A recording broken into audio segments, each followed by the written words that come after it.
থাকবো, মোহাম্মদ আদন আমান, পড়াশোনা করছি বুটেক্সে। তাহলে তোমরা কে কোথা থেকে যুক্ত হচ্ছ, সবাই সাউন্ড ঠিকভাবে শুনতে পাচ্ছ কিনা সবকিছু ভাইকে কমেন্টে জানিয়ে দাও, তাহলে আমরা খুব শীঘ্রই ক্লাসটি শুরু করে দিব। আজকের ক্লাসটি আমাদের জন্য খুব গুরুত্বপূর্ণ হবে। এই চ্যাপ্টারটি থেকে কিছু কোয়েশ্চেন অবশ্যই আসে, কৃষিতে সবসময় 1-2টা কোয়েশ্চেন থাকে।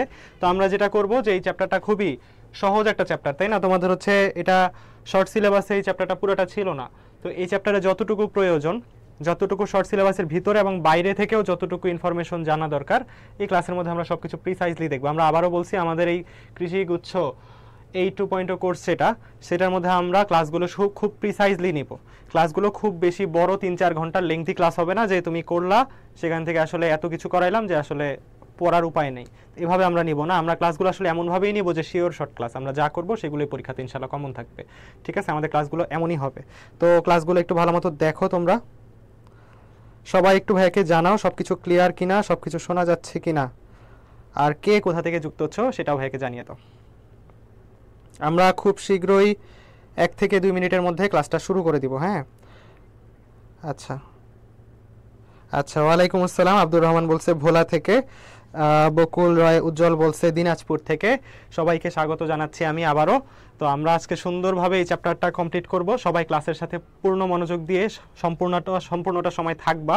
তো আমরা হচ্ছে সুন্দরভাবে এই চ্যাপ্টারটা শেষ করে দিব। ঠিক আছে, যতটুকু দরকার, যা দরকার সব কিছু বলে দিব ইনশাল্লাহ। পরীক্ষাতে এখান থেকে যা বলবো তার বাইরে কিছুই আসবে না। তো তুমি একটু ভালো মতো দেখো। নীলুফা ইয়াসমিন বলছে আসসালামু আলাইকুম। ওয়ালাইকুম আসসালাম। ভালো আছেন? আলহামদুলিল্লাহ ভাইয়া, অনেক ভালো আছি, একটু অসুস্থ, একটু টায়ার্ড। তোমরা সবাই কেমন আছো ভাইয়াকে সেটা জানিয়ে দাও। নীলুফা ইয়াসমিন কুয়াকাটা থেকে। আচ্ছা, থ্যাংক ইউ। ঠিক আছে, তাহলে আমরা কিছুক্ষণের মধ্যেই ক্লাসটা শুরু করে দিব। তোমরা তাড়াতাড়ি একটু যুক্ত হয়ে যাও, তোমাদের বন্ধুদের সাথে ক্লাসটা শেয়ার করে দাও এবং সবাইকে মেনশন করে দাও। হ্যাঁ, ক্লাসটা আমরা তাড়াতাড়ি শুরু করতে চাই। সবাই একটু তাড়াতাড়ি যুক্ত হয়ে গেলে আমরা ক্লাসটা শুরু করে দিব। ইতিমধ্যে আমাদের সাথে 72 জন শিক্ষার্থী যুক্ত হয়ে গিয়েছে। তো আমরা হচ্ছে ক্লাসটা শুরু করে দিব খুব তাড়াতাড়ি, খুব প্রিসাইজলি। আমরা স্বল্প সময়ের মধ্যে চ্যাপ্টারটা শেষ করব। ঠিক আছে, খুব বেশি সময় তোমাদের অপচয় করব না, আমরা তোমাদের খুব বেশি সময় অপচয় করব না। আমরা খুব সুন্দরভাবে চ্যাপ্টারটা খুব স্বল্প সময়ের মধ্যে শেষ করে ফেলবো। ঠিক আছে, একটা সুন্দরভাবে রিভিশন দেওয়াই দিব তোমাদেরকে চ্যাপ্টারটা। অনেক হয়তো আগে পড়ছো, অনেকদিন হয়তো রিভিশন নাই অনেকের থাকতে পারে। তো এই ক্লাসটা করলে সম্পূর্ণ রিভিশন হয়ে যাবে, একদম সুন্দরভাবে চ্যাপ্টারটা শেষ হয়ে যাবে। ঠিক আছে, দুঃখিত ভাইয়ার একটু ঠান্ডা লাগছে। তো নবিউল ইসলাম, ওয়ালাইকুম আসসালাম ভাইয়া। ঠিক আছে, কেউ ক্লাস থেকে চলে যেও না, সবাই ক্লাসে যুক্ত থাকো, পুরো সময় জুড়ে থাকার চেষ্টা করো, ক্লাস থেকে কিছু সময়ের জন্য বের হয়েও না। ঠিক আছে, আমরা শুরু করে দিব এখনই। সবাই একটু বন্ধুদেরকে শেয়ার করে দেই, সবাইকে একটু মেনশন করে দেই। তাড়াতাড়ি যদি আমরা সবাই যুক্ত হয়ে যেতে পারি, আমরা তাড়াতাড়ি ক্লাসটা শুরু করে তাড়াতাড়ি শেষ করে দিব। ঠিক আছে, সবাই একটু তাড়াতাড়ি যুক্ত হয়ে যাই, সবাই একটু তাড়াতাড়ি যুক্ত হয়ে যায়। আর 1 মিনিট সময় নিব ভাই, আর 1 মিনিট সময় নিব।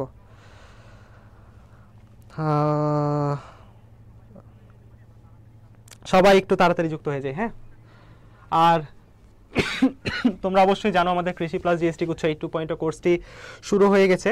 তো যেটার ক্লাস একদম কোর্সের ফুললি ক্লাস শুরু হবে আমাদের মার্চের 1 তারিখ থেকে। তো তোমরা সবাই একটু তাড়াতাড়ি আমাদের কোর্সটাতে জয়েন হয়ে যেতে পারো, যাদের ইচ্ছা কৃষিতে অন্তত একটা সিট দখল করা, জিএসটিতে অন্তত একটা সিট দখল করা। একটা কোর্সের মধ্যেই তোমার দুইটা পরীক্ষারই সমাধান হয়ে যাবে। ঠিক আছে, 88 জন শিক্ষার্থী আমাদের সাথে যুক্ত হয়ে গিয়েছে। আচ্ছা আচ্ছা, ঠিক আছে, আমরা পড়া শুরু করতেছি। হ্যাঁ, তানিয়া ইসলাম আসসালামু আলাইকুম বলছে। ওয়ালাইকুম আসসালাম ভাইয়া। সবাই আমরা তাড়াতাড়ি এখন শুরু করে দিই পড়া। হ্যাঁ, সবাই পুরো সময় জুড়ে ক্লাসে থাকবো, সুন্দরভাবে চ্যাপ্টারটা শেষ করবো। দেখো, আমি কোনো কথা বাড়াবো না, সরাসরি কোয়েশ্চেন সলভিং দিয়ে শুরু করতেছি এবং কোয়েশ্চেন সলভিং এর সাথে সাথেই যা যা মনে করানো দরকার আমি সবকিছু মনে করাই দিব, প্লাস এক্সট্রা ইনফরমেশন যা দেওয়া দরকার আমি এটার সাথেই সব দিয়ে দিব। ঠিক আছে, তো আমাদের প্রথমেই কি বলছো তুমি দেখো, 1 × 10³ মিটার ব্যাসার্ধ, মানে আমাকে আর দেওয়া আছে, ব্যাসার্ধ আর। হ্যাঁ, ব্যাসার্ধ আর দেওয়া আছে আমাকে। ঠিক আছে, ব্যাসার্ধ আর দেওয়া আছে। তারপর আমাকে কি বলছে, একটি তারকে এত নিউটন বলে, আমাকে বল দেওয়া আছে, এফ বলটা আমাকে দেওয়া আছে। ঠিক আছে, আমাকে এফ বলটা দেওয়া আছে। তারপরে আমাকে কি বলছে দেখো, টানলে তারটার বিকৃতি কত হবে, বিকৃতি কত হবে, বিকৃতি জানতে চাইছে। হ্যাঁ, বিকৃতি জানতে চাইছে, তারটার বিকৃতি কত হবে। তো আমরা এখানে দেখো আমাকে কি দেওয়া আছে, ইয়ং এর গুণাঙ্ক দেওয়া আছে, তাই না? ইয়ং এর গুণাঙ্ক যখন দেওয়া থাকবে আমরা ইয়ং এর গুণাঙ্কের সূত্র নিতে পারি। ইয়ং এর গুণাঙ্ক ইকুয়াল কত ছিল আমাকে বলো তো? ইয়ং এর গুণাঙ্কের সূত্র ছিল পীড়ন ডিভাইডেড বাই, তো বিকৃতি, পীড়ন ডিভাইডেড বাই বিকৃতি। তো আমাদের এখানে দেখো জানতে চাইছে কি, আমাদের কাছে বিকৃতিটাই জানতে চাইছে, তাহলে আমরা বিকৃতিটাকে ওই পাশে পাঠিয়ে দিই। বিকৃতি ইকুয়াল কত হবে বলো তো? বিকৃতি ইকুয়াল যেটা হবে সেটা হচ্ছে আমাদের পীড়ন বাই ইয়ং এর গুণাঙ্ক y। ঠিক আছে, পীড়নের ফর্মুলা আমরা কি জানি বলো তো? পীড়নের ফর্মুলা জানি আমরা F/A, বল ডিভাইডেড বাই ক্ষেত্রফল। তাহলে F/A আর সাথে আছে আমাদের y, ইয়ং এর গুণাঙ্ক। তাহলে দেখো আমার কাছে সব কিছুর ভ্যালুই সুন্দর মতো দেওয়া আছে। দেখো বলের ভ্যালু কত দেওয়া, 31.4 নিউটন। আমাকে ক্ষেত্রফল কত দেওয়া, দেখো ক্ষেত্রফল আমাকে দেওয়া নেই, ব্যাসার্ধ দেওয়া আছে। তাহলে ব্যাসার্ধর জন্য আমরা ফর্মুলা কি নিতে পারি? পাই আর স্কোয়ার, 3.14 ইন্টু আর স্কোয়ার, মানে এটাকে স্কোয়ার, আমি একবারে স্কোয়ার করতেছি। হ্যাঁ, তাহলে এটাকে স্কোয়ার করলে 1 কে স্কোয়ার করলে 1, টেন ইনভার্স 3 কে স্কোয়ার করলে টেন ইনভার্স 6। ঠিক আছে, ইন্টু আমাদের y কত, ইয়ং এর গুণাঙ্ক 5 into 10 to the power 9, 5 into 10 to the power 9। তাহলে তুমি দেখো তোমাকে সুন্দরভাবে মিলাই দিচ্ছে বলের ভ্যালুটার আমার যেই পাইয়ের ভ্যালুটা কাছাকাছি। তুমি দেখো, তো আমরা যেটা করতে পারি দশমিকগুলো উঠাই ফেলি। এই দশমিকটা যদি উঠাইতে চাই, নিচের দশমিকটা, তাহলে উপরে একটা 1 দিতে হবে দশমিকের জন্য, আর দশমিকের পরে 2 ঘর, তাই 2টা শূন্য দিতে হবে, তাই না? আর এই উপরের যে 31.4 এর দশমিকটা, এটাও যদি আমরা উঠাইতে চাই, তাহলে নিচে একটা দশমিকের জন্য 1 দিতে হবে, আর দশমিকের পরে 1 ঘর, সেটার জন্য একটা শূন্য দিতে হবে। তাহলে দেখো এটাও 314 হয়ে গেল, এটা 314, কাটাকাটি শেষ। এখন আমাদের কাছে শুধু বাকি ভ্যালুগুলো ক্যালকুলেট করলেই হয়। তুমি দেখো এখানে একটা 5 আছে, দেখছো? তার মানে এখানে বলতে পারি না 1/5। আমরা 1/5 এর ভ্যালু কত জানি?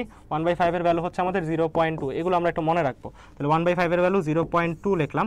আর বাকি 10 এর হিসাবগুলো আমরা করি। 10 এর হিসাব করলে আমাদের উপরে হচ্ছে 2টা পজিটিভ শূন্য, তাহলে উপরে 2টা পজিটিভ শূন্য, নিচে কি আছে দেখো? নিচে আছে আমার 6টা নেগেটিভ শূন্য, 9টা 10টা পজিটিভ শূন্য। তাহলে নিচে 10টা পজিটিভ শূন্য আর 6টা নেগেটিভ শূন্য কাটাকাটি গেলে নিচে থাকবে কয়টা? 4টা পজিটিভ শূন্য। এই 4টা পজিটিভ শূন্য উপরে গেলে কি হবে? 4টা নেগেটিভ শূন্য হয়ে যাবে। তাহলে উপরে আছে 2টা পজিটিভ শূন্য আর 4টা নেগেটিভ শূন্য, তাহলে কত থাকবে? 2টা নেগেটিভ শূন্য থাকবে। তাহলে 10 ইনভার্স 2। তাহলে আমাদের ভ্যালুটা কত দাঁড়াইতেছে তুমি দেখো তো? ভ্যালুটা দাঁড়ায়, এখানে যদি আমি দশমিকটাকে এক ঘরে দিক শিফট করি, তাহলে এটাকে লিখতে হয় 2 ইন্টু 10 ইনভার্স 3। ঠিক আছে, তাহলে আমাদের অ্যান্সার আমরা পেয়ে যাচ্ছি 1-এর A। তাহলে দেখো ক্যালকুলেশনটা আমি খুব ভাঙায় ভাঙায় দেখাইছি তোমাদের সুবিধার্থে। হ্যাঁ, ক্যালকুলেশনটা আমি খুব ভাঙায় ভাঙায় দেখাইছি তোমাদের সুবিধার্থে। সবাই হচ্ছে ক্যালকুলেশনটা যাতে বুঝতে পারো যে আমি কিভাবে ক্যালকুলেশন করতে চাই, কারণ অনেকেই আমরা শর্টে ক্যালকুলেশন করে হয়তো পড়ানোর সময় চলে যাই, কিন্তু তোমরা হয়তো অনেক সময় বুঝতে পারো না। এই জন্য ভাইয়া শর্টে ক্যালকুলেশন করছি। সবাই ক্লিয়ার কিনা ভাইয়াকে জানাও, সবাই ক্লিয়ার কিনা ভাইয়াকে জানাও যে আমি কিভাবে ক্যালকুলেশন করছি। তোমরা কি ক্লিয়ার কিনা? অনেকে অ্যান্সার বলে ফেলছো 1-এর A। তাহলে 1-এর A হচ্ছে আমাদের এখানে অ্যান্সার। আশা করি সবাই বুঝতে পারছো। ঠিক আছে, সবাই ক্লিয়ার কিনা? ক্লিয়ার হলে ভাইয়াকে একবার জানায় দাও ভাইয়া ক্লিয়ার। সবাই ক্লিয়ার হলে ভাইয়াকে জানায় দাও যে ভাইয়া ক্লিয়ার। ভাইয়াকে একবার ক্লিয়ার হলে জানায় দাও। কেউ ক্লাসটা থেকে যেও না, পুরা ক্লাসটা করো, ক্লাসে আপ ডাউন করো না, বের হয়েও না ক্লাস থেকে। তাহলে একটু ভাইয়াকে জানাও ক্লিয়ার কিনা। সবাই ভাইয়াকে জানায় দাও ভাইয়া ক্লিয়ার কিনা। সবাই ভাইয়াকে জানায় দাও ক্লিয়ার কিনা। সবাই ক্লিয়ার হলে ভাইয়াকে বলো ক্লিয়ার কিনা। আচ্ছা ঠিক আছে, ঠিক আছে, ক্লিয়ার। ওকে ওকে, আমরা পরের কোয়েশ্চেনে যাই। হ্যাঁ, পরের কোয়েশ্চেনে যাই। দেখো একক ক্ষেত্রফল, মানে ক্ষেত্রফলটা কত? 1 মিটার স্কোয়ার। ঠিক আছে, একক ক্ষেত্রফল কথাটার মানে, এবং 2 into 10 to the power 10 newton per 10 to the 11 newton per metre square, Young এর গুণাঙ্ক, মানে এটা ওয়াই এর ভ্যালু আমাকে দেওয়া আছে। তারপর দেখো ইস্পাতের তারের দৈর্ঘ্য, আদি দৈর্ঘ্য, তাই না? যেই দৈর্ঘ্য দেওয়া থাকবে সেটা আদি দৈর্ঘ্য, বড় হাতের এল। এটাকে টেনে এত মিটার প্রসারিত করা হয়েছে, 1 মিলিমিটার প্রসারিত করা হয়েছে। তাহলে তার মানে আমার ছোট এল এর ভ্যালু কত বলো? 1 ইন্টু 10 ইনভার্স 3 মিটার। মিলিমিটারে দেওয়া আছে, মিটারে নিলে হবে 1 ইন্টু 10 ইনভার্স 3। কত জুল কাজ সম্পন্ন হয়েছে? কত জুল কাজ? এই কোয়েশ্চেনটাকে 3 স্টার দাও। এই কোয়েশ্চেনটাকে 3 স্টার দাও। এই কোয়েশ্চেনটা কৃষিতে আসার মতো একটা কোয়েশ্চেন। দেখো সহজ একটা কোয়েশ্চেন। এই কোয়েশ্চেনটা যে কতবার আসছে এর কোনো ঠিক নেই। এই কোয়েশ্চেনটা খুব ভালো মতো একটু বুঝে গেলে, অনেকবার বিভিন্ন কৃষি বিশ্ববিদ্যালয়ে আগে যখন আলাদা পরীক্ষা হতো তখনও অনেকবার আসছে। এই কোয়েশ্চেনটা অনেকবার, অনেক গুরুত্বপূর্ণ। ঠিক আছে, এভাবেই ভ্যালুগুলো এভাবেই আসতে পারে, বা সর্বোচ্চ ভ্যালুগুলো একটু এদিক সেদিক হইতে পারে। তাহলে আমরা দেখো কাজ জানতে চাইছে, তাই না? কাজ জানতে চাইছে। কাজের ফর্মুলা আমরা কি জানি? y equal half Y A ছোট এল স্কোয়ার ডিভাইডেড বাই বড় এল। তাহলে আমাদের সব কিছুর ভ্যালু আমরা বসাই দিতে পারি। দেখো হাফ ওয়াই কত দেওয়া আছে আমাকে? দেখো ওয়াই দেওয়া আছে আমাকে 2 into 10 to the power 11, 2 into 10 to the power 11। এ কত দেওয়া আছে আমাকে? দেখো ক্ষেত্রফল দেওয়া আছে আমাকে, একক ক্ষেত্রফল 1।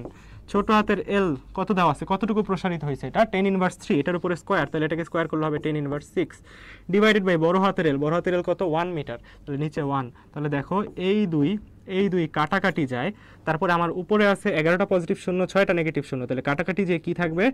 বিয়োগ যে আমার থাকবে 11 বিয়োগ 6, 5টা পজিটিভ শূন্য। তাহলে আমার কাজ হবে 10 টু দি পাওয়ার 5 জুল। সবাই অ্যান্সার করে ফেলো যে ঠিক আছে কিনা। সবাই ভাইকে বলো ক্লিয়ার কিনা। সবাই ভাইয়াকে বলো ক্লিয়ার কিনা কোয়েশ্চেনটা। অনেক গুরুত্বপূর্ণ কোয়েশ্চেন, 3 স্টার একটা কোয়েশ্চেন। ইনশাল্লাহ এবারও তোমার পরীক্ষা এটা থাকার মতো একটা কোয়েশ্চেন, ঠিক আছে? কৃষি পরীক্ষাতে এবারও এটা আসার মতো একটা কোয়েশ্চেন। সবাই ভাইয়াকে বলো ক্লিয়ার কিনা। সবাই একটু কমেন্ট করতে হবে, সবাই কমেন্ট করতে হবে, হ্যাঁ? সবাই ভাইয়াকে বলো ক্লিয়ার কিনা। ভাই একটা অসুস্থতা নিয়েও ক্লাস মিস দেই নেই, শরীর যতই খারাপ হোক। তো তোমাদেরকে একটু কমেন্ট করলে আমার ভালো লাগবে, হ্যাঁ? তোমরা কমেন্ট করলে ক্লাসটা নিতে ভাইয়ের ভালো লাগবে, ঠিক আছে? সবাই রেসপন্স করলে, সবাই শেয়ার করলে বন্ধুদের সাথে, সবাই একসাথে রেসপন্স করলে ক্লাসটা সুন্দর যাবে, ঠিক আছে? তাহলে সবাই ক্লিয়ার কিনা। জারিন তাসনিম বলছে 2 এর 4, হ্যাঁ 2 এর 4 হবে। তো সবাই বুঝছো কিনা বলো, সবাই ক্লিয়ার কিনা বলো। যারা 60 জন স্টুডেন্ট ক্লাসে আছো, আচ্ছা বর্ণা হোসেন কি বলছো দেখা যায় না? দেখা যায় না কেন? সবাই একটু বলো তো দেখা যায় না মানে? দেখা যাচ্ছে না ঠিকভাবে? সবাই একটু বলো, কমেন্ট করো তো ঠিক আছে কিনা। একজন বললো দেখা যায় না, সবাই একটু বলো, সবাই একটু কমেন্ট করো দেখা যায় কিনা, সবকিছু ঠিক আছে কিনা। সবাই একটু কমেন্ট করো, সবাই একটু কমেন্ট করো ঠিক আছে কিনা।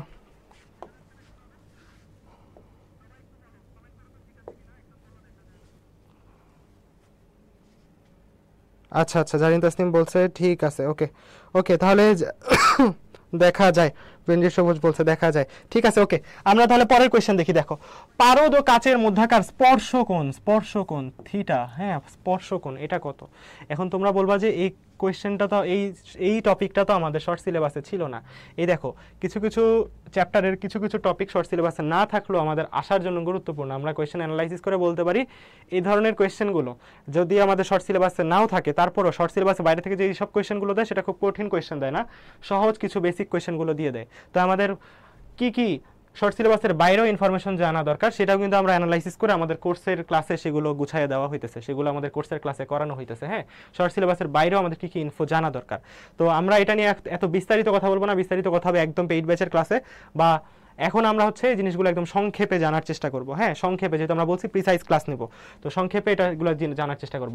স্পর্শকোণ হচ্ছে কোনো একটা তরল, ধরো একটা তরল কোনো একটা কঠিন পদার্থের উপর রাখা আছে, তাহলে এই তরলটা কঠিন পদার্থের সাথে এটার স্পর্শ বরাবর যে আমি একটা দাগ টানি, তাহলে এটা কঠিন পদার্থের সাথে যেই কোণটা তৈরি করে সেটাই হচ্ছে আমার স্পর্শকোণ। মানে স্পর্শ করা অবস্থায় কোনো একটা তরল কোনো একটা সলিড সারফেসকে স্পর্শ করে থাকা অবস্থায় ওদের যেই মধ্যাকার কোণটা তৈরি হয়, সেই কঠিন পদার্থের সাথে এই তরলের মধ্য দিয়ে যে কোণটা তৈরি হয় সেটা হচ্ছে থিটা, স্পর্শকোণ। তাহলে পারদ আর কাচের মধ্যাকার স্পর্শকোণ কত তোমরা জানো কিনা বলো তো? তুষার মিয়া বলছে ক্লাস রুটিন দেন স্যার। ক্লাস রুটিন চলে আসবে ভাইয়া, আজকে রাতের মধ্যে বা কালকের মধ্যে ক্লাস রুটিনটা চলে আসবে, ঠিক আছে? ক্লাস রুটিন চলে আসবে। আচ্ছা, আর আমাদের ফ্রি ক্লাসের রুটিনটা হচ্ছে অলরেডি আমাদের পেজে দেওয়া আছে, জয়কলির পেজে ফ্রি ক্লাসের রুটিনটা দেওয়া আছে, ঠিক আছে? তো এটা সবাই বুঝছো কিনা বলো? এটার অ্যান্সার কি হবে বলো তো? পারদ ও কাচের মধ্যাকার স্পর্শকোণ কত ছিল? পারদ ও কাচের মধ্যাকার স্পর্শকোণ কত সবাই বলো তো? এটার অ্যান্সার কি হবে? পারদ ও কাচের মধ্যাকার স্পর্শকোণটা কি হবে? সবাই একটু কমেন্ট করে জানানোর চেষ্টা করো তো, তোমরা জানো কিনা এটা আগে থেকে। পারদ ও কাচের মধ্যাকার স্পর্শকোণ কত হবে? পারদ ও কাচের মধ্যাকার স্পর্শকোণ কত হবে?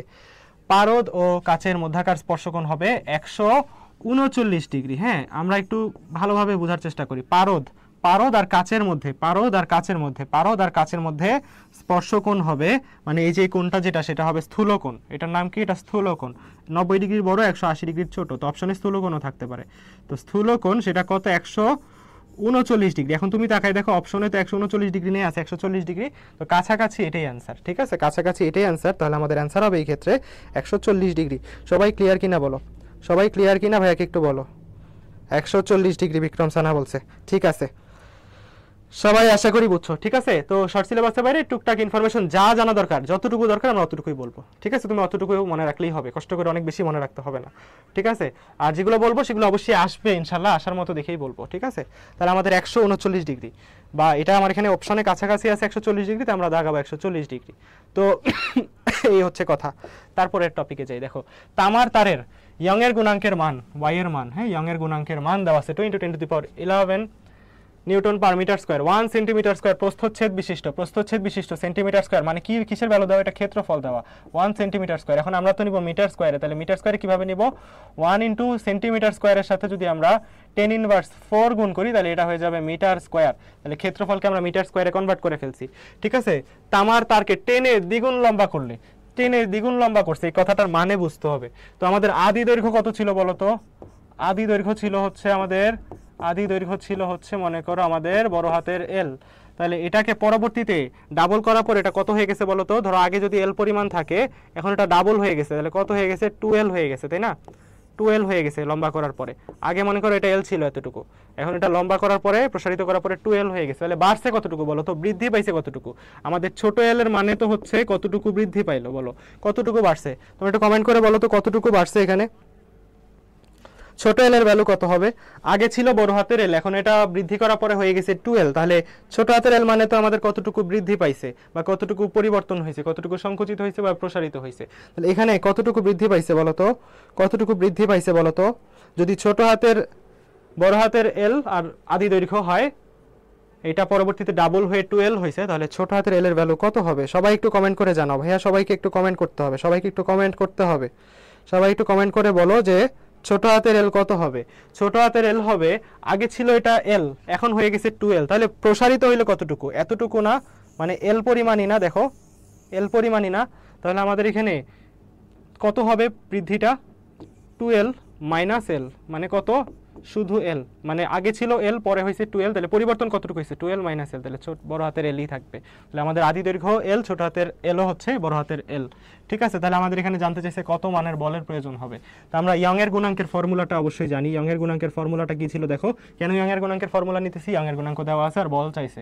তাহলে ইয়ং এর গুণাঙ্ক আর বলের সম্পর্কিত সূত্র ছিল ফালু বাই আলু, ফালু বাই আলু, এফ বড় এল ডিভাইডেড বাই এ ছোট এল। আমার কাছে জানতে চাইছে এখানে এফ এর ভ্যালুটা, তাহলে এফ কে আলাদা করব। এফ ইকুয়াল কত হবে বলো? এফ কে যেখানে আছে সেখানে রাখছি, বাকি ধরে পাশে পাঠাইতেছি। তাহলে এই এ এলটা ওই পাশে যাবে, বড় হাতের এলটাও নিচে যাবে। তাহলে ওয়াই এ ছোট হাতের এল ডিভাইডেড বাই বড় হাতের এল। তাহলে আমরা সব ভ্যালু বসাই দিই। দেখো বসাইলে কত থাকে?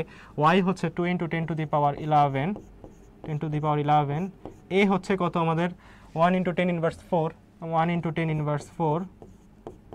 তারপরে আমাদের ছোট হাতের এল কত? ছোট হাতের এল এর ভ্যালু বড় হাতের এল, আমাদের নিচের বড় হাতের এল তো বড় হাতের এলই। তাহলে তুমি দেখো এই এল আর এই এল কাটাকাটি যায়, আমাদের থাকে কি? তুমি দেখো থাকে হচ্ছে 2 ইন্টু এখানে 10 11টা পজিটিভ শূন্য, 4টা নেগেটিভ শূন্য, তাহলে কি থাকবে?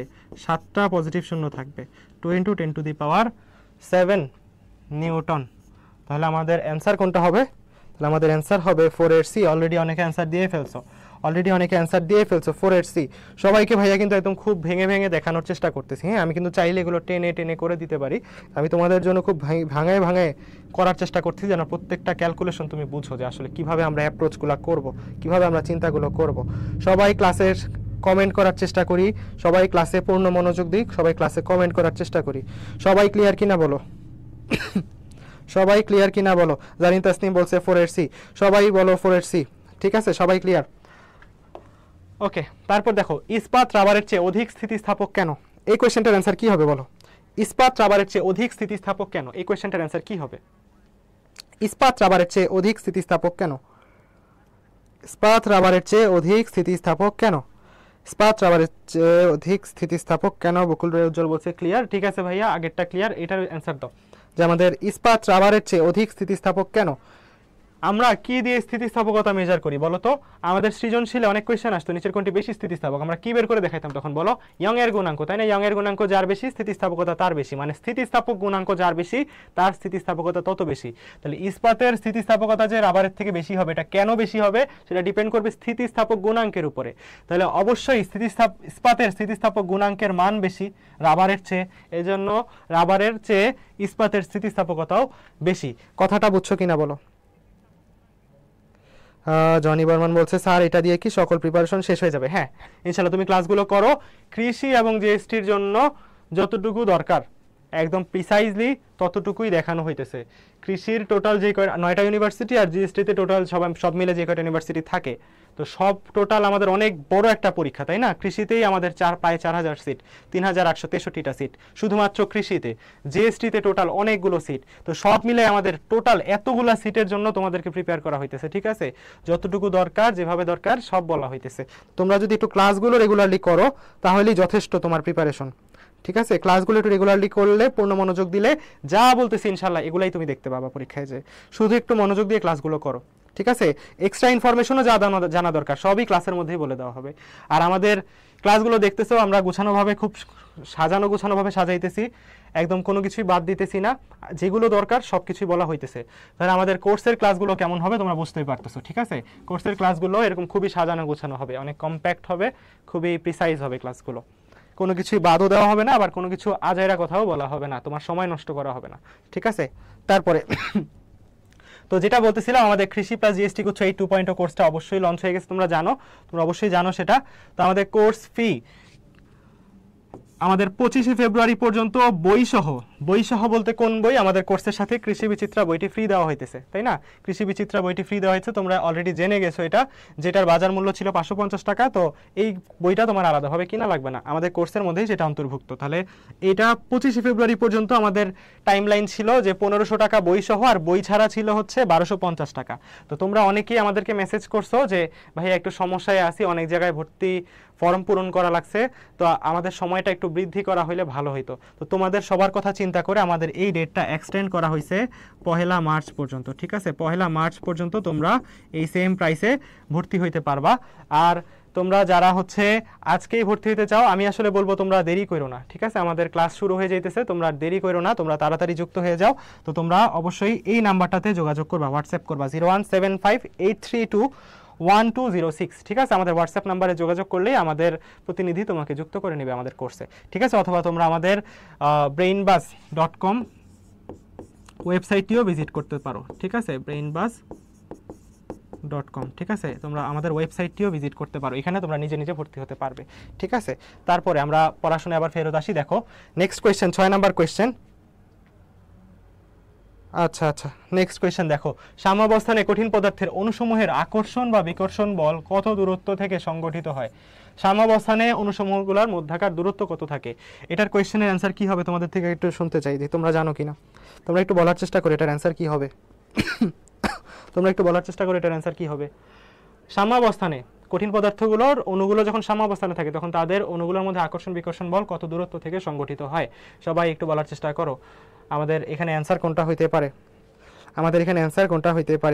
এখানে অ্যান্সার হইতে পারে, এখানে আমাদের মনে রাখতে হবে থিওরিটিক্যাল কোয়েশ্চেনও যা থাকবে আমরা আমাদের সাথে কোর্সের মধ্যেই বলে দিব, আমাদের স্লাইডগুলোতেই সেগুলো দেওয়া থাকবে। তো আমরা এর বাইরে কিছু পড়া লাগবে না। তো আমাদের এখানে দেখো এই থিওরিটিক্যাল কোয়েশ্চেনটা কি বলা হয়েছে, সাম্যাবস্থানে কঠিন পদার্থের অণুসমূহের আকর্ষণ বিকর্ষণ কত দূরত্ব থেকে সংগঠিত হয়? আমাদের এখানে অ্যান্সার হচ্ছে 2 × 10⁻10 অ্যাংস্ট্রম থেকে 5 × 10⁻10 অ্যাংস্ট্রম। তাহলে তোমরা ক্লাসের পর ক্লাসেই মুখস্থ করে ফেলো, তাহলে আর কঠিন হবে না তোমাদের জন্য। 6-এর সি না, 6-এর হবে ডি। ঠিক আছে, 6-এর ডি হবে অ্যান্সার। তো ক্লাসের পর ক্লাসেই মুখস্থ করে ফেলো, 2 × 10⁻10 অ্যাংস্ট্রম থেকে 5 × 10⁻10 অ্যাংস্ট্রমের মধ্যে আমার কঠিন পদার্থের অণুসমূহের মধ্যে আকর্ষণ বিকর্ষণ কাজ করে। ঠিক আছে, ওকে, আমরা নেক্সট কোয়েশ্চেনে যাই। দেখো সবাই কোয়েশ্চেনগুলো নোট করে রাখো, হ্যাঁ। তারপরে দেখো একটি তারের দৈর্ঘ্য 4 মিটার, একটা তারের দৈর্ঘ্য 4 মিটার মানে বড় হাতের এল, আদি দৈর্ঘ্য এটা। তারপরে কি বলা হয়েছে দেখো, প্রস্থচ্ছেদের ক্ষেত্রফল মানে এ দেওয়া আছে আমাকে 0.03 মিটার স্কয়ারে দেওয়া আছে, আর কিছু করা লাগবে না। অসহ পীড়ন মানে পীড়নের ভ্যালু, অসহ পীড়ন সেটা যেই পীড়নে ছিঁড়ে যায় কোনো একটা বস্তু, সেই পীড়ন এটা। তাহলে 3.267 × 10⁶। সূত্রের ক্ষেত্রে তো কোনো চেঞ্জ আসবে না, অসহ পীড়ন হোক আর নর্মাল পীড়ন হোক যেই কথা একই। আর তারটির অসহ ভার বলতে বোঝানো হচ্ছে বল। ঠিক আছে, কত বল প্রয়োগে এটা ছিঁড়ে গেছে মানে অসহ ভার।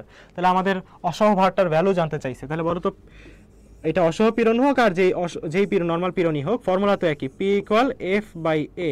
এই অসহ ভার F এর ভ্যালুটা আমার কাছে জানতে চাইছিল। F = কি হবে বলো? F = হবে আমাদের P × A। তাহলে P কত হবে দেখো, পীড়ন আমাকে দেওয়া আছে কত, পীড়ন আমাকে দেওয়া আছে 3.267 × 10⁶ ইন্টু ক্ষেত্রফল কত দেওয়া আছে দেখো 0.003। এই হচ্ছে আমাদের ক্ষেত্রফল, তাই না? তাহলে এখান থেকে ভ্যালুটা কত আসে একটু হিসাব করার চেষ্টা করি আমরা। প্রথমে যে কাজটা করতে পারি, এখান থেকে দেখো আমাদের এখান থেকে আমরা 3টা শূন্য ইউজ করতে পারি। আমরা এখান থেকে 3টা শূন্য ইউজ করে দশমিকটাকে 3 ঘর ডানে শিফট করে দিতে পারি, তাহলে আমার এটা 3 হয়ে যাবে। ঠিক আছে, দশমিকটা উঠানোর জন্য আমরা এখান থেকে 3টা শূন্য ইউজ করতেছি, এখান থেকে আমরা 3টা শূন্য ইউজ করতেছি, এখান থেকে আমরা 3টা শূন্য ইউজ করলে এখানে থাকবে আর 3টা শূন্য। ঠিক আছে, তাহলে দশমিকটা এখানে চলে আসছে, মানে এটা হয়ে গেছে 3। তাহলে আমরা এখন জাস্ট কি করব, ক্যালকুলেশন করব কিভাবে।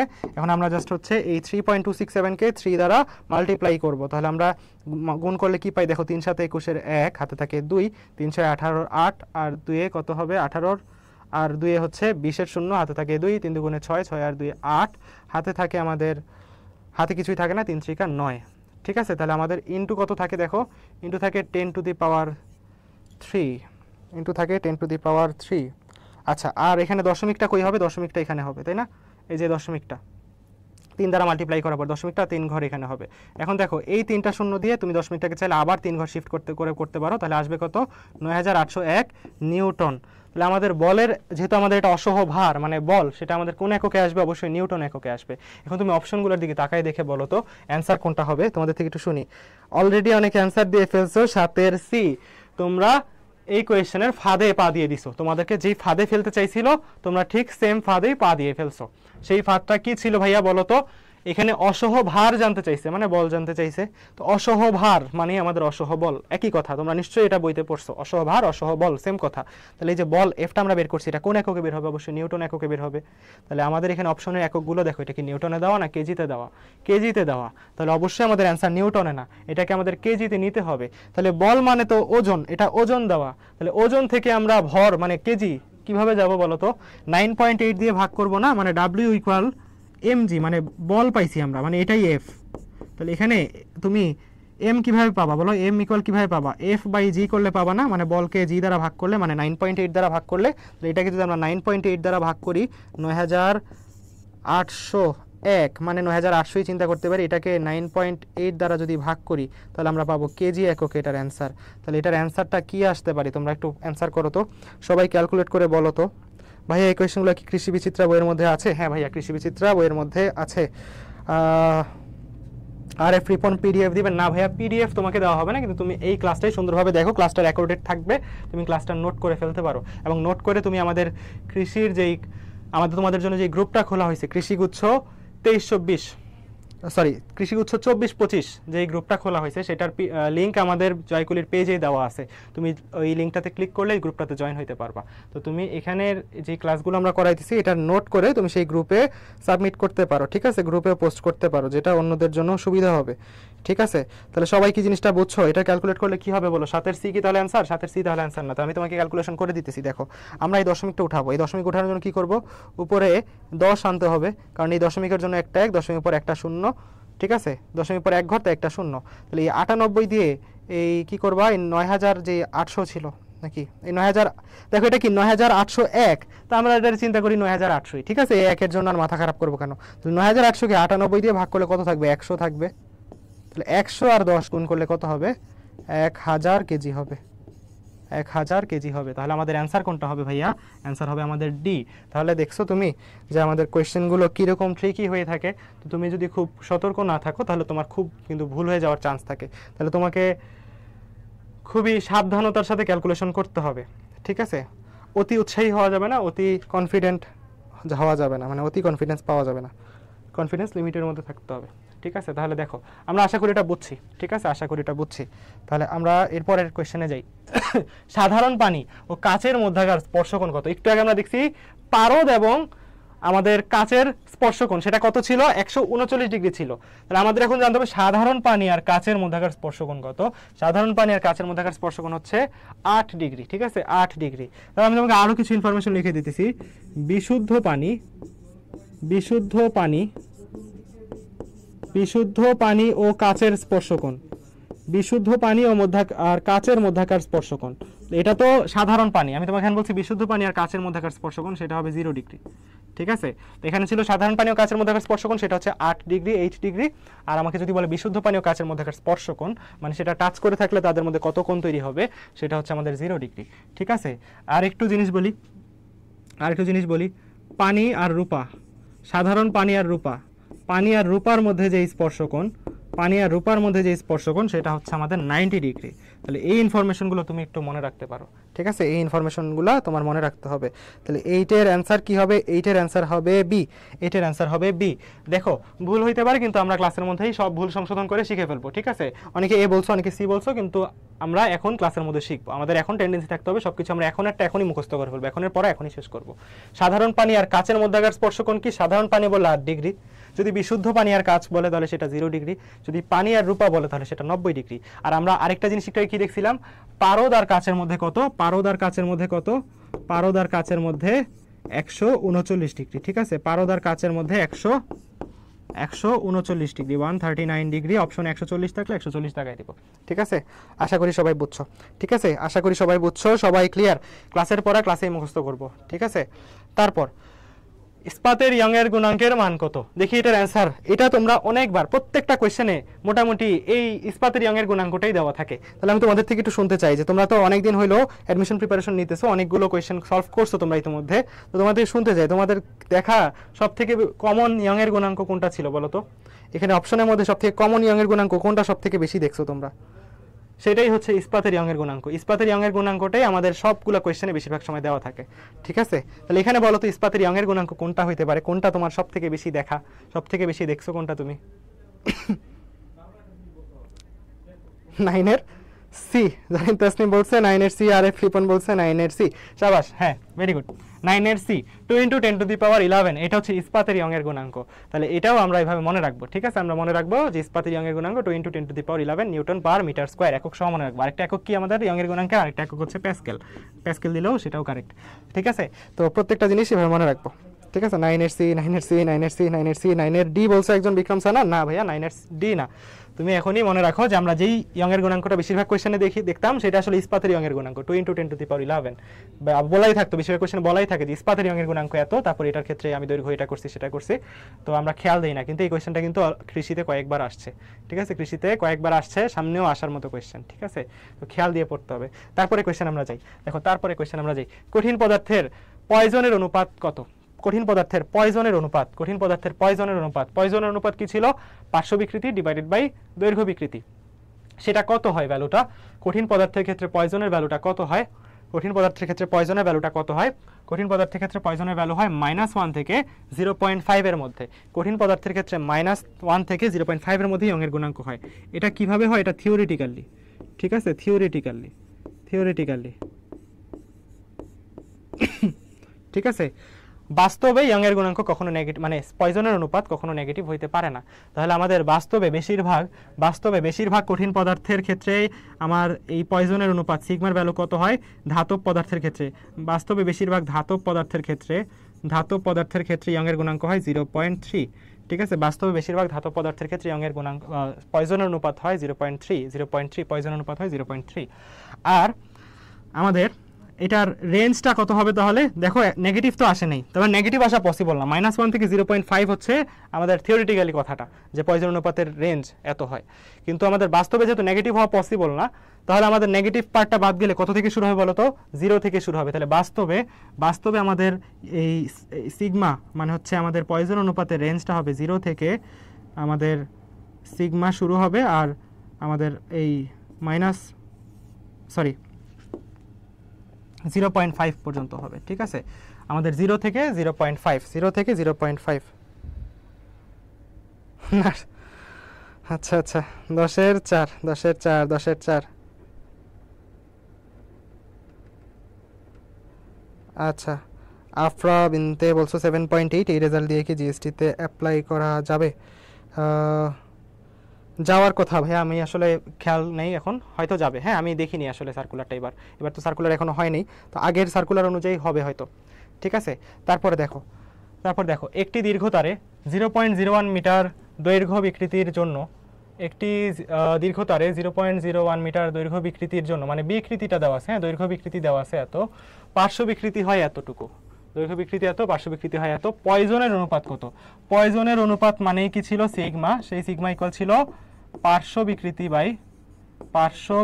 বাই দৈর্ঘ্য বিকৃতি, পার্শ্ব বিকৃতি বাই দৈর্ঘ্য বিকৃতি, পার্শ্ব বিকৃতি বাই দৈর্ঘ্য বিকৃতি। তাহলে আমার এখানে সব ভ্যালু দেওয়া আছে, তুমি দেখো পার্শ্ব বিকৃতি কত দেওয়া, পার্শ্ব বিকৃতি দেওয়া 0.001, লাস্টের 0 বসাইলেও যা, না বসাইলেও তা। আর এখানে দৈর্ঘ্য বিকৃতি কত দেওয়া আছে, 0.01। তো আমরা যেটা করি দশমিক উঠাই, হ্যাঁ দশমিক, নিচের দশমিকটা উঠাইলে কি করতে হবে, নিচের দশমিক উঠাইলে আমার যেটা করতে হবে সেটা হচ্ছে এই দশমিকটা উঠানোর জন্য দশমিকের জন্য উপরে একটা 1 দিব, দশমিকের পরে কয় ঘর, 2 ঘর, তাহলে 2টা শূন্য দিব। আর উপরে দশমিক উঠানোর জন্য, এটা উঠানোর জন্য নিচে একটা 1 দিব, আর দশমিক পরে 3 ঘর, তাহলে 3টা শূন্য দিব। তাহলে এটা 1, তাহলে দেখো আমাদের 1000, তাহলে 0 0 কাটো 0 0 কাটো, তাহলে থাকে 1/10, 1/10 মানে আমাদের 0.1। তাহলে সিগমার একক কি? সিগমার কোনো একক হয় না, কারণ কি বিকৃতির কোনো একক নেই, তাহলে সিগমারও কোনো একক নেই, তাহলে দুইটা জিনিস কাটাকাটি যে সিগমার কোনো একক থাকবে না। তাহলে আমাদের অ্যান্সার কোনটা? অ্যান্সার হচ্ছে আমাদের এ। তাহলে বুঝছো কিনা সবাই বলো।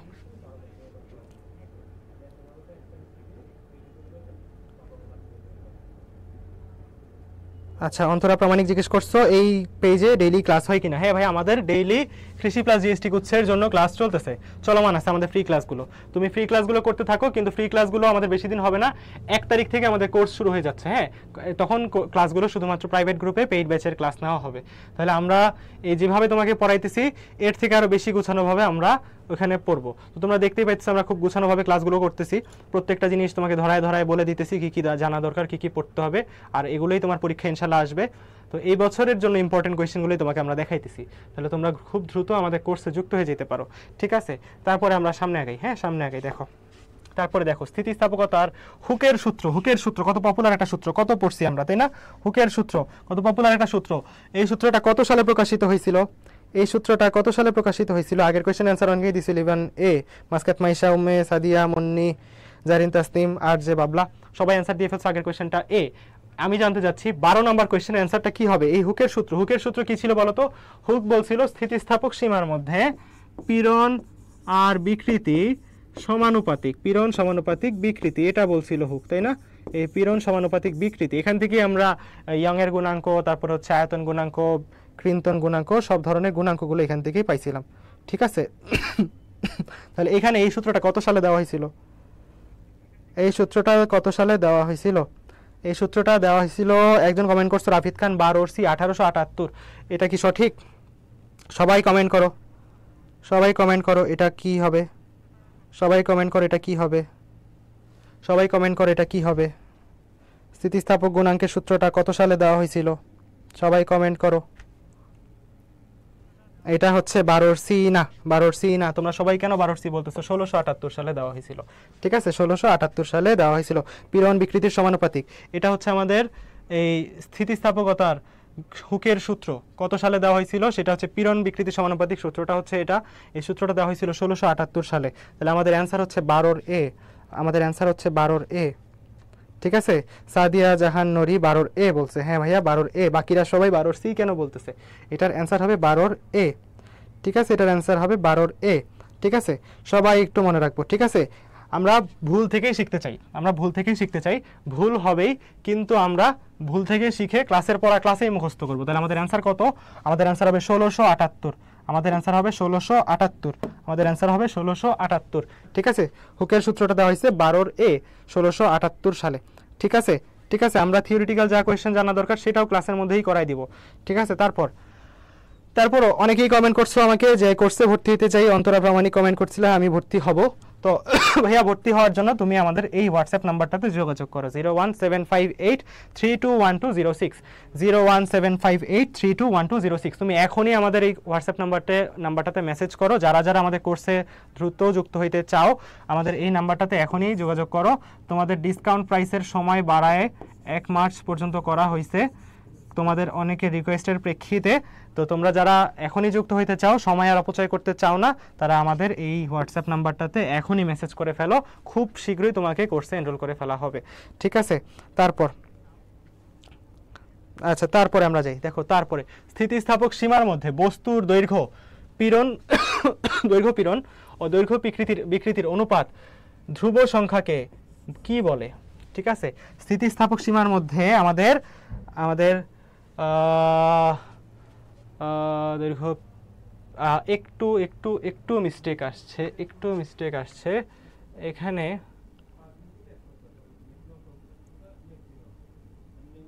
আমাদের দৈর্ঘ্য পীড়ন ও দৈর্ঘ্য বিকৃতির অনুপাতকে, আমার এখানে কোয়েশ্চেনটা এটা ছিল না আসলে, আমার এখানে কোয়েশ্চেনটা এটা ছিল না, আমার এখানে ছিল হচ্ছে পার্শ্ব বিকৃতি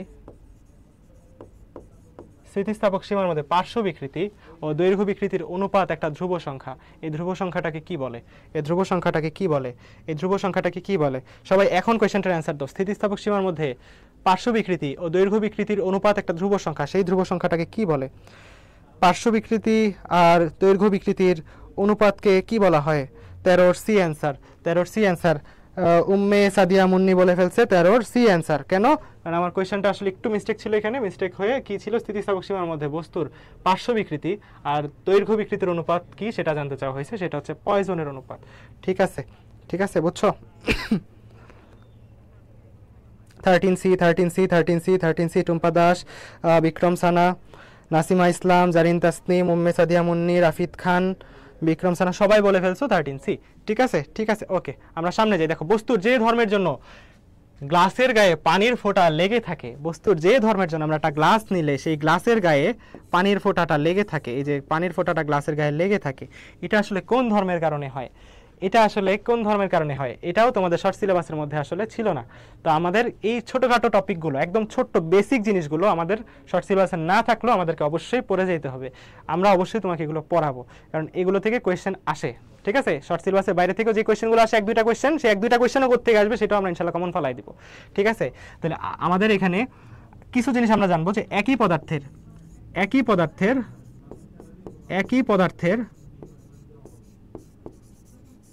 পদার্থের অণুদের মধ্যে আকর্ষণ বল, অণুসমূহের মধ্যে আকর্ষণ বল, একই পদার্থের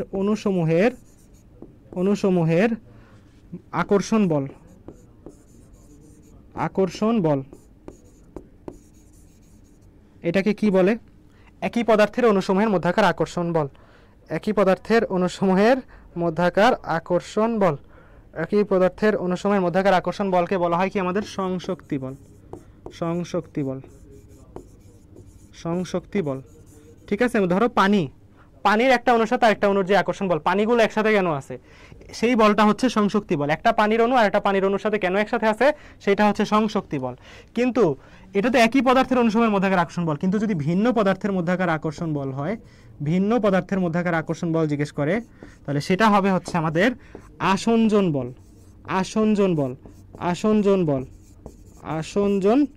তাহলে যদি আমার পানির সাথে পানির সম্পর্ক বলে, পানির সাথে পানি কেন একসাথে থাকে, তাদের মধ্যে কোন আকর্ষণ বল থাকে, সেটা হচ্ছে সংশক্তি বল। একটা পানির অণু আর একটা পানির অণুর সাথে একসাথে আছে সংশক্তি বলের কারণে। কিন্তু একটা পদার্থের সাথে আরেকটা পদার্থের মধ্যে আকর্ষণ বলটাকে কি বলে? আসঞ্জন বল। তাহলে একটা পানির অণু ও একটা পদার্থ, গ্লাস অন্য আরেকটা পদার্থ, তাহলে পানির অণু আর গ্লাসের মধ্যে আকর্ষণ বলটাকে কি বলবো আমরা? আসঞ্জন বল। তাহলে আসঞ্জন বলের কারণে গ্লাসের গায়ে পানির ফোঁটা লেগে থাকে। ঠিক আছে, তাহলে টুম্পা দাস, জারিন তাসনিম অলরেডি অ্যান্সার করে ফেলছো 14 সি।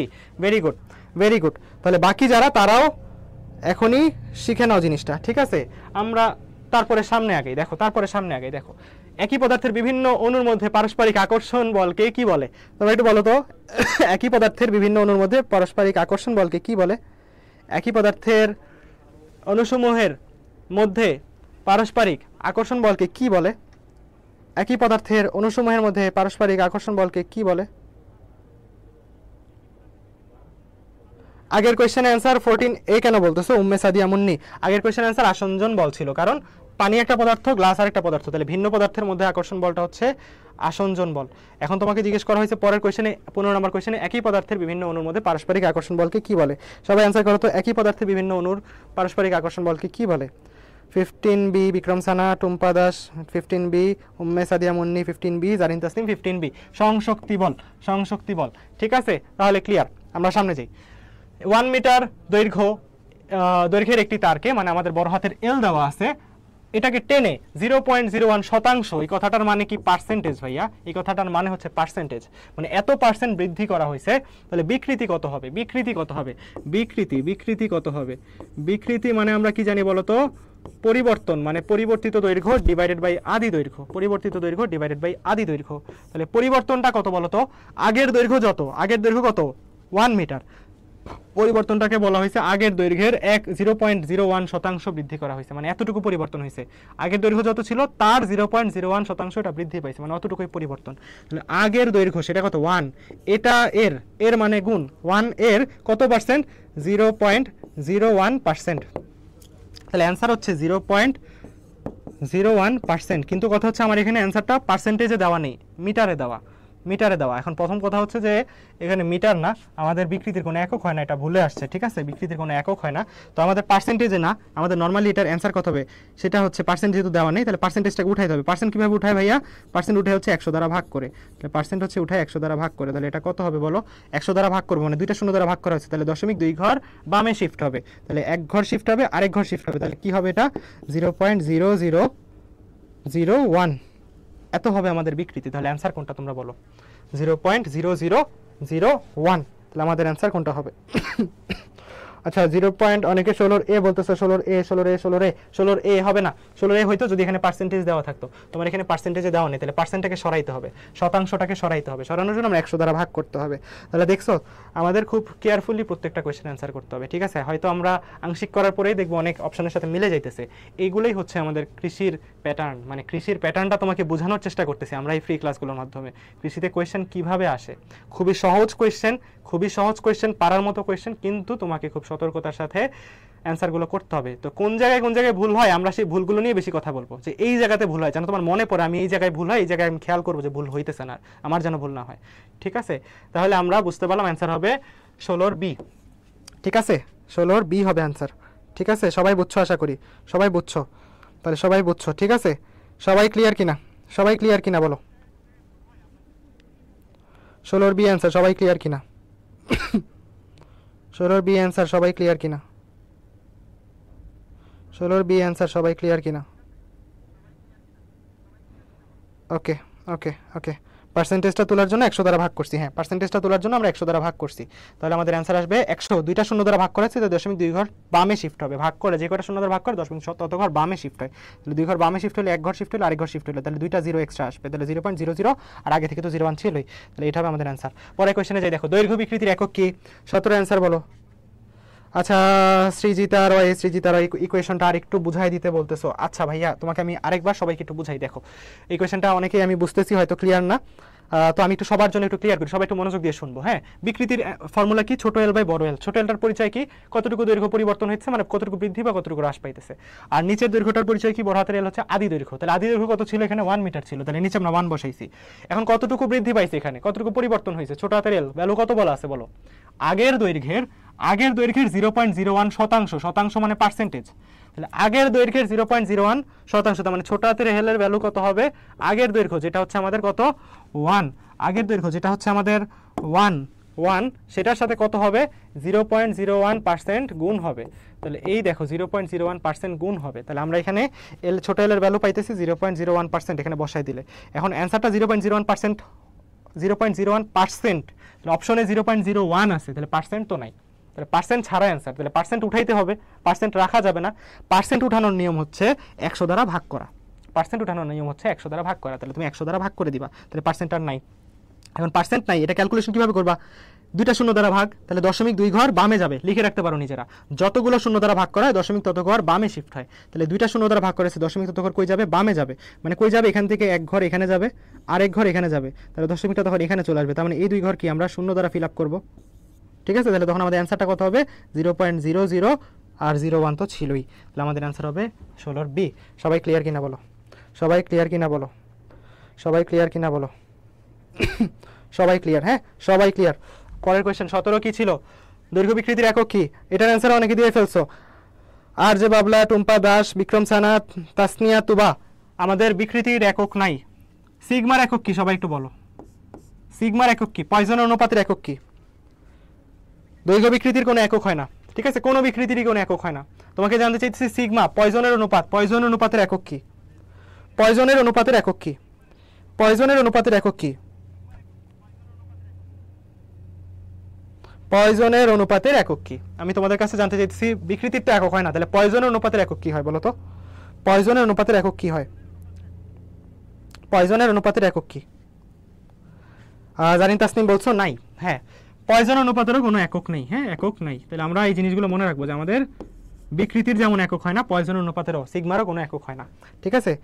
টুম্পা দাসও বলে ফেলছো নেই, এমডি আল মামুন নেই বলছো, আর যে বাবা বলছো প্যাসকেল, না ভাইয়া প্যাসকেল না, বিকৃতির কোনো একক যেমন হয় না পয়জনের অনুপাতের সিগমারও কোনো একক হয় না, কারণ সিগমা মানে কি আমাদের পার্শ্ব বিকৃতি বাই দৈর্ঘ্য বিকৃতি, পার্শ্ব বিকৃতি বাই দৈর্ঘ্য বিকৃতি, পার্শ্ব বিকৃতি বাই দৈর্ঘ্য বিকৃতি, পার্শ্ব বিকৃতি বাই দৈর্ঘ্য বিকৃতি, বিকৃতি। তাহলে তুমি দেখো যেহেতু বিকৃতির একক নাই, তাহলে সিগমার কিভাবে একক থাকবে? বিকৃতি বাই বিকৃতি, কোনো এককই তো নাই। তাহলে বুঝছো, তাহলে আমাদের সিগমার কোনো একক নাই, আর দৈর্ঘ্য বিকৃতিরও কোনো একক নাই।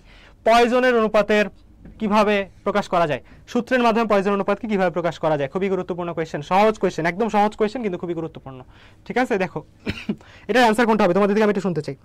আমি একটু 18 নম্বর কোয়েশ্চেনটা, আজকে লাস্ট কোয়েশ্চেন এটা। আসলে আমাদের চ্যাপ্টারটা যা যা বললাম তোমাকে এগুলাই ছিল, এগুলোই আমাদের চ্যাপ্টারের এখানে মেইন জিনিসপাতি, এগুলো থেকেই আসবে। তুমি এখান থেকে প্রশ্ন কমন পাবা ইনশাল্লাহ। তুমি একটু এই কোয়েশ্চেনগুলো ভালো মতো দেখো, এই কোয়েশ্চেনগুলো বুঝে বুঝে কোন জায়গায় ভুল হয় সেগুলো খেয়াল দাও, ভুলগুলোতে কাজ করো।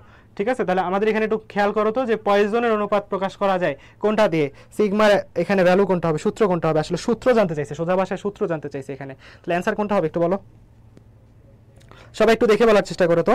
18D বলছো একজন, 18D বলছো একজন, তাহলে এখন বাকিরা অ্যান্সার করো তো। টুম্পা দাস 18D বলছো, 18A বলছো। আচ্ছা, দুইটা অ্যান্সারই আমি ধরলাম, দেখি কোনটা সঠিক হয়। তাহলে কোনটা অ্যান্সার হবে একটু শুনি আমি। 18 বিক্রম সানা বলছে 18B, বাকিরাও একটু অ্যান্সার করো, এটার অ্যান্সার কি হবে? লাস্ট কোয়েশ্চেন, সবার থেকে অ্যান্সার শুনতে চাই। পুরো ক্লাস করলা, পুরো ক্লাসে আসলে এগুলোর অ্যান্সার সবই হয়ে গেছে, লাস্ট মোমেন্টে এসে লাস্টে তোমাদের থেকে একটা অ্যান্সার শুনতে চাইতেছি আমি। একটু সবাই একটু অ্যান্সার করো। আর যে বাবলা বলছো 18B, বর্ণা হোসেন বলছো 18A, সব ধরনের মিক্স অ্যান্সার পাচ্ছি আমি, মিক্স অ্যান্সার পাচ্ছি। তাহলে আমরা এখান থেকে আসলে একটু বোঝার চেষ্টা করি, আমাদের সিগমার ফর্মুলা কি ছিল বলো? সিগমার ফর্মুলা ছিল পার্শ্ব বিকৃতি বাই দৈর্ঘ্য বিকৃতি। এটার ফর্মুলাটা হচ্ছে ছোট ডি বড় এল বাই বড় ডি ছোট এল, ছোট ডি বড় এল বাই বড় ডি ছোট এল, আর একটা মাইনাস ছিল সূত্রের, অরিজিনাল সূত্রের মধ্যে এখানে একটা কি ছিল, এখানে একটা মাইনাস ছিল। অরিজিনাল সূত্রের মধ্যে এখানে একটা কি ছিল, মাইনাস ছিল। কেন মাইনাস ছিল? মাইনাস দ্বারা বোঝায় যে আমাদের যখন দৈর্ঘ্য বাড়ে তখন আমাদের আসলে ব্যাসটা কমে, দৈর্ঘ্য যখন বাড়ানো হয় ব্যাস কমে যায়। তাহলে এখানে ব্যাস দিয়ে প্রকাশ করা গেছে। এখন ব্যাসের অনুপাত যেটা, সেই ব্যাসের অনুপাতকে আমরা চাইলে ক্ষেত্রফলের পরিবর্তন দিয়েও প্রকাশ করতে পারি। তার মানে ছোট ডিটা কি, আমার ছোট ডিটা হচ্ছে ব্যাসের পরিবর্তন। ঠিক আছে, ব্যাসার্ধের মানে ব্যাসের পরিবর্তন, এটাকে চাইলে ব্যাসার্ধের পরিবর্তন মানে ডেল আর দিয়েও প্রকাশ করা যায়। ডেল আর মানেও ব্যাসার্ধের পরিবর্তন। ঠিক আছে, আর ব্যাসার্ধের পরিবর্তন আর ব্যাসের পরিবর্তনের ব্যাসের অনুপাত আর ব্যাসার্ধের অনুপাত সেম হয়। তাহলে আমি ব্যাসগুলোকে ব্যাসার্ধ দিয়ে রিপ্লেস করতে পারি। তাহলে ব্যাসের পরিবর্তনকে আমি ডেল আর লিখতে পারি, ব্যাসার্ধের পরিবর্তন। আর এই বড় ডি এটা মানে আগের ব্যাস, তো আগের ব্যাসকে আমি আগের ব্যাসার্ধ দিয়ে প্রকাশ করতে পারি, সেটাকে ছোট আর দ্বারা প্রকাশ করলাম। হ্যাঁ, আর হচ্ছে আমাদের এখানে আগের দৈর্ঘ্য তো এলই থাকলো, আর ছোট এলটা কি, ছোট এল মানে হচ্ছে দৈর্ঘ্যের পরিবর্তন, সেটাকে চাইলে তুমি ডেল এল দ্বারা প্রকাশ করতে পারো। ডেল এল মানে কি, আমাদের দৈর্ঘ্যের পরিবর্তন। তাহলে আমাদের এখানে অ্যান্সার কোনটা হবে? অ্যান্সার হবে 18/2, 18/2 আমাদের অ্যান্সার, 18/2 আমাদের অ্যান্সার। ঠিক আছে, আশা করি সবাই বুঝছো। জাস্ট দেখো কোই সূত্র আমরা জানি, আমাদের কোই সূত্রের রূপটা চেঞ্জ করে দিছে, আমাদের ডি এর জায়গায় এখানে ডেল আর বসাইতে হয়েছে, আর বড় ডির জায়গায় আমাদের আগের ব্যাসার্ধ মানে হচ্ছে আর বসাইতে হয়েছে, জাস্ট এই জায়গায় চেঞ্জ ছিল। তাহলে এতটুকুই ছিল আমাদের আজকে। তো আবারও শেষবারের মতো বলে দিচ্ছি তোমাদেরকে কোর্সের কথা, যে অনেকেই মেসেজ করছো যে কীভাবে যুক্ত হবো। আমাদের কোর্সে যুক্ত হওয়ার জন্য তোমাদের কি করতে হবে, এই হোয়াটসঅ্যাপ নাম্বারটাতে মেসেজ করে ফেলতে হবে। হ্যাঁ, খুব দ্রুত এই হোয়াটসঅ্যাপ নাম্বারটাতে মেসেজ করে ফেলো। আমাদের কোর্সের ডিসকাউন্ট প্রাইসটা যেটা হচ্ছে আমাদের বই সহ 1500 টাকা, আর বই ছাড়া যদি তুমি ভর্তি হতে চাও তাহলে 1250 টাকা। সেই ডিসকাউন্ট প্রাইসটা তোমাদের রিকোয়েস্টের প্রেক্ষিতে আমাদের 1 মার্চ পর্যন্ত করা হয়েছে। তাহলে তোমরা এই তারিখের মধ্যে এই প্রাইসে ভর্তি হইতে পারো, বই সহ 1500, বই ছাড়া 1250। আর এখনই যুক্ত হইতে তোমরা এখনই হোয়াটসঅ্যাপ নাম্বারটাতে মেসেজ করে ফেলো, তাহলে আমাদের প্রতিনিধি তোমাকে যুক্ত করে ফেলবে। তাহলে সবাই ভালো থাকো, সবাই প্রিপারেশন নিতে থাকো, সবার জন্য অনেক শুভকামনা। আসসালামু আলাইকুম।